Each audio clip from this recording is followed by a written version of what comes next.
Ces conférences sont agréables, drôles et nous invitent à une réflexion en douceur, dans une ambiance décontractée. Mesdames, Messieurs, je vous invite à accueillir très chaleureusement M. Denis Carignan. Denis Carignan, on l'accueille.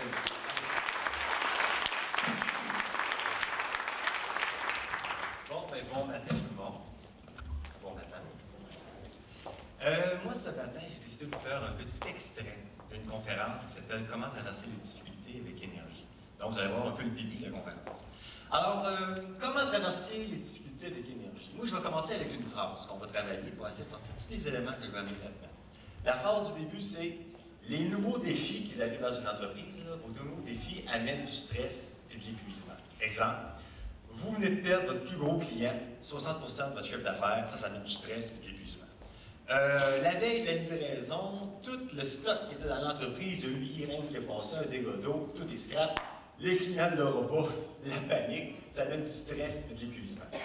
Moi, cette phrase-là, cette phrase-là, je ne l'aime pas, mais il y a quelque chose là-dedans que je trouve qui cloche.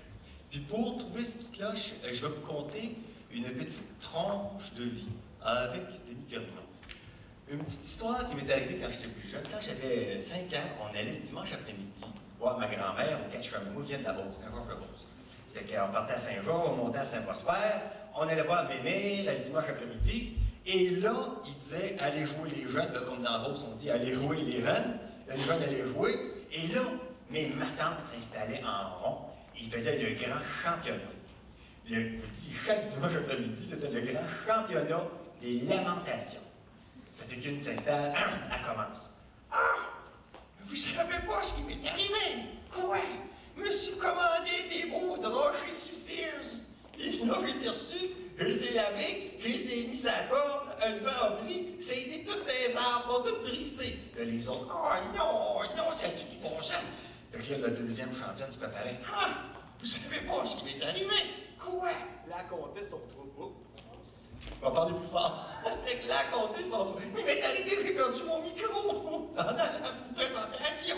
Ça fait que finalement, la deuxième, la troisième. Puis moi, j'étais habitué. Ça faisait comme un bruit de fond. Tu sais, les matantes qui se plaignent. Puis je vois que mes camions. M'en est une matante. Elle pose une question. Puis là, je l'ai écoutée. Puis je vous dis sincèrement, j'avais 5 ans. Puis ça m'a angoissé. Je vous dis la question qu'elle a posée. Elle dit, mais mon Dieu! Quand est-ce qu'il n'arrivera plus que des affaires? Quand est-ce qu'il n'arrivera plus des affaires? Je vous pose la question, un petit 15 secondes entre vous. Quand est-ce que là, il n'arrivera plus de trouble, que tout va rester correct? Ok, je vous pose la question. Quand on va être mort. Puis même là, on n'est pas sûr. Quand on arrive de l'autre bord, on apparaît. Hey, salut mon ami, j'ai encore un défi pour toi. On ne le sait pas. Peut-être qu'il y a quelqu'un qui nous attend avec plein d'autres défis. Donc, moi, je dis que on va avoir des difficultés toute notre vie, OK? Puis si on base notre qualité de notre vie intérieure sur les événements, on est fait à l'os, OK? Parce que les événements, ils bougent tout le temps. Ou encore pire, si on base notre qualité de vie sur les gens, ben on est encore fait à l'os parce que les autres, ils bougent aussi, mais on ne peut même pas les contrôler. On ne peut pas les transformer. Avez-vous déjà essayé de transformer votre conjoint? Ça marche-tu? Non, ça ne marche pas. Donc, si notre qualité de vie intérieure est basée sur les événements, on est fait. Lao Tzu l'a dit il y a 2500 ans, la seule chose de stable dans tout l'univers, c'est le changement. C'est avec ça, on se dit, là, ça va bien dans l'entreprise, là. On a trouvé un système, tout est placé, on va être bien. Mais non, mais ça bouge. Ah là, on a trouvé la bonne équipe, là. Lui, puis elle ensemble, numéro 1. Mais non, ça bouge tout le temps.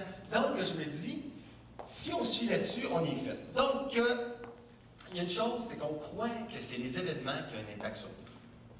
Mais en fait, c'est notre perception qu'on a des événements qui a un impact sur nous. Puis, ce qui est le fun, c'est qu'on ne peut pas contrôler les événements, mais on peut toujours contrôler notre perception. Je vous entends, certains d'entre vous, qui disent « Gna, des perceptions. » Encore des niaiseries de psychologie, vous avez tout changé. Hey! Si je perds mon plus gros client demain matin, c'est pas une perception, on va capoter. L'équipe va capoter, on va tout capoter. Te le dis, moi, niaisage. Perception. Non. Attends, j'ai pas terminé. Je vous dirais ceci, c'est que oui, je persiste et je signe. C'est pas les événements qui nous dérangent, c'est la perception qu'on en a. Alors, pour vous le prouver, je vais vous conter une histoire vraie. J'ai pris ça dans Bouillon de poulet pour l'âme. Est-ce que vous connaissez ça, ces livres-là? Ceux qui ne connaissent pas ça, je vous le conseille. Vous lisez ça avant de vous endormir, puis vous dormez bien. C'est toutes des histoires vraies. Donc, c'est l'histoire d'un vendeur de crème glacée lors d'une exposition universelle au siècle dernier. Fait que lui, il avait la crème glacée, il avait plein de clients, il faisait beau, ça allait bien. Ça fait que là, il disait aux gens, là, j'ai un petit plat, une petite cuillère. Fait que quand vous avez terminé, ramenez-moi votre plat, votre cuillère, OK? Je ne cherche pas de dépôt, mais soyez fin. On dit, ben oui. Fait que le coup, il prenait la crème glacée, il allait voir l'exposition. Puis à un moment donné, quand il était rendu loin, il avait fini, qu'est-ce qu'il faisait avec son petit plat? C'est ça là, puis s'en allait. Fait que notre vendeur se ramasse, full crème glacée, full client, pas de plat, pas de cuillère. Donc ça, c'est réel, là. Là, il pourrait commencer à capoter. Ah mon Dieu!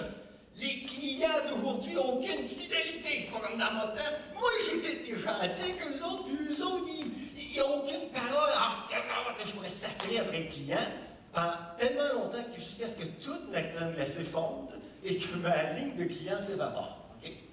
Donc, lui, qu'est-ce qu'il a fait? C'est premièrement, il est revenu dans la réalité. Ça qu'on ne fait pas souvent. Il est revenu dans la réalité. Si vous voulez changer l'événement, si vous voulez faire avoir de l'impact sur la réalité, première étape, il faut accepter la réalité.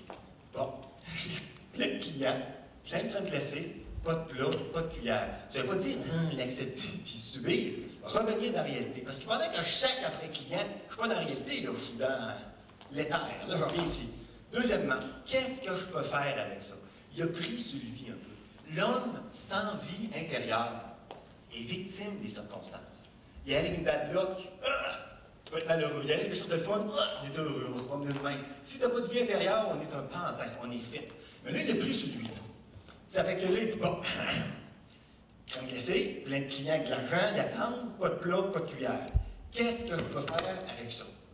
Il se recule, et au moins il était dans la réalité, il regarde dans la réalité, il voit à côté de lui, il y avait un vendeur de gaufres. Qu'est-ce que vous pensez qu'il a inventé? Les cornets de crème glacée. Tu sais, comme les drumsticks, là, quand on les prend, c'est comme une forme de gaufre. Il a acheté tout le stock de son chum à côté, qui était bien content. Il dit, bon, faites un compte, et met la crème glacée. Donc, la difficulté, ça n'a pas amené un problème, ça a amené que finalement, il y a moins de manutention, ça goûte meilleur, il y a plus de profit, puis il y a moins de travail. Donc, ce n'est pas les événements qui ont un impact sur nous, c'est la perception qu'on a des événements. Justement, hier, j'étais en train de souper, puis je vois dans un article dans le journal qui parlait d'un exemple là-dessus. Il donnait exemple, vous êtes dans le métro, quelqu'un vous pousse bien fort, là, tu es enragé, tu te retournes. C'est un aveugle. Tiens, calme tout de suite. On crie tout le temps nos émotions. Donc, je dis ici, c'est que dans cette conférence-là, la première partie, c'est que je vous explique tout comment ça fonctionne à l'intérieur. À l'intérieur de nous. Comme on a jusqu'à 60 000 pensées par jour, imaginez-vous. 60 000 pensées par jour. Puis ça va vite, hein? Si vous ne les gérez pas, vous allez vous faire gérer par les pensées. Donc, première partie de la conférence, je vous explique très bien comment faire de votre vie un enfer. Comment tout jouer vos perceptions. Puis en plus, la manière que le cerveau fonctionne, il ne fait pas de différence entre le réel et la réalité. Imaginez l'enfer, il va y avoir toutes les réactions physiques comme si c'était vrai. Vous êtes chez vous, puis vous pouvez avoir de l'insomnie, maux d'estomac, va tout vous dire quoi faire pour être malade, malheureux, fatigué. Et si vous suivez tout bien, je vous garantis chacun un burn-out. OK? Vous êtes pourquoi tu nous enseignes ça, Denis, niaisage? C'est parce que ça se fait tellement vite, il faut le reconnaître. Il faut le reconnaître, mauvaises habitudes. On le fait nous-mêmes, à jour et long, sans s'en rendre compte. Comme tantôt, là, j'ai commencé, j'étais c'est moi qui passe tantôt. Là, j'ai commencé dans ma tête, non, Denis, va pas là-dedans. Avoir continué, j'avais capoté bien raide. J'ai arrêté. Au moins, ça rend compte. Pourquoi ça rend compte? C'est comme le dash de votre char. Toutes les lumières allument. Il ne faut pas dire, c'est beau, on dirait une guirlande à Noël. Non, c'est pas beau. C'est un signe que le char va sauter. Donc, reconnaître les signes, c'est vraiment dangereux. Deuxième partie, je vous explique quand l'événement arrive, comment, justement, avoir une meilleure stratégie. Comment réagir autrement. Donc, quand la vague arrive, au lieu de dire, oh non, puis se faire écraser, à comment prendre la vague, puis faire du surf avec. Donc, il y a moyen. Puis il faut l'apprendre, parce que des fois, on a appris des vieilles habitudes. On pense qu'en se plaignant, ben, le monde va nous aider. Ou on pense qu'en stressant, il ne faut pas que ça arrive, comme ça on avait du contrôle sur l'avenir. Donc, on a plein de mauvaises habitudes qu'on ne sait pas. Donc, cette conférence-là, ça aide à essayer de retrouver la paix à l'intérieur de nous. Puis pas attendre que la maison soit payée, que tout aille bien pour la trouver, parce que, hey, dans combien de temps on va mourir? Savez-vous? On ne sait pas. On a tout le temps à perdre. Si on veut être bien, bien, ça dépend de notre état intérieur, comment on gère. Alors, il faut que je gère le temps aussi. Admettons que quelqu'un me dirait, Monsieur Carignan, j'ai une question pour vous. Oui, mais quelle est votre plus grande force dans les conférences? Premièrement, je vous répondrai, excellente question. Alors oui, si vous m'engagez, c'est quoi, je dirais, ma force? Ma force, moi, c'est l'humour. C'est que j'assure pour moi l'humour. Moi, je suis un vieux prof, ça fait 21 ans à enseigner. Moi, je trouve que l'humour, c'est un lubrifiant pédagogique. Les idées glissent mieux. Et qu'est-ce qui arrive aussi, c'est que quand tu vas avec l'humour, le monde ne se sent pas menacé, ils sont plus relax, les idées passent mieux, et j'y vais souvent par des exemples et des métaphores. Et au lieu de prendre toute la théorie compliquée qui entoure, je passe ça en exemple, en métaphore, puis souvent des expressions. Donc, ça arrive dans une entreprise, les gens prennent la même expression, on a comme un lien en commun comme ça. Donc, je suis d'accord avec M. Beck qui disait qu'il faut avoir du plaisir. C'était quoi donc les lettres qui disaient? La performance passe par le plaisir. Bon, puis il disait, allez-y avec les F aussi, bon, faut se faire du fun, on va dire. Donc, moi, puis aussi, je fais d'autres conférences comme la motivation et la réalisation de ses rêves, comment programmer ses objectifs grâce à la PNL. J'en ai un autre, je suis tanné d'être fatigué. Une journée de soucis, c'est plus fatigant qu'une semaine de travail. J'en ai un aussi un atelier. Ça peut être une activité bonbon pour vos employés. Les différences entre les hommes et les femmes, parce que je suis professeur aussi en communication. Donc, je mets les gars d'un bord, les filles de l'autre. Puis là, les filles peuvent avoir des questions, tout ce qu'ils ont toujours voulu savoir sur les hommes et qui n'ont jamais osé demander. Et les gars font la même affaire. Là, on fait un débat homme-femme. Puis moi, je fais le médiateur entre les deux. Et j'essaie d'amener jamais de la théorie qui est en arrière pour expliquer la différence entre les hommes et les femmes. Donc, c'est ça. Fait que je crois que je suis rendu pas mal vers la fin de mon temps, M. Day. Alors, je vous remercie beaucoup.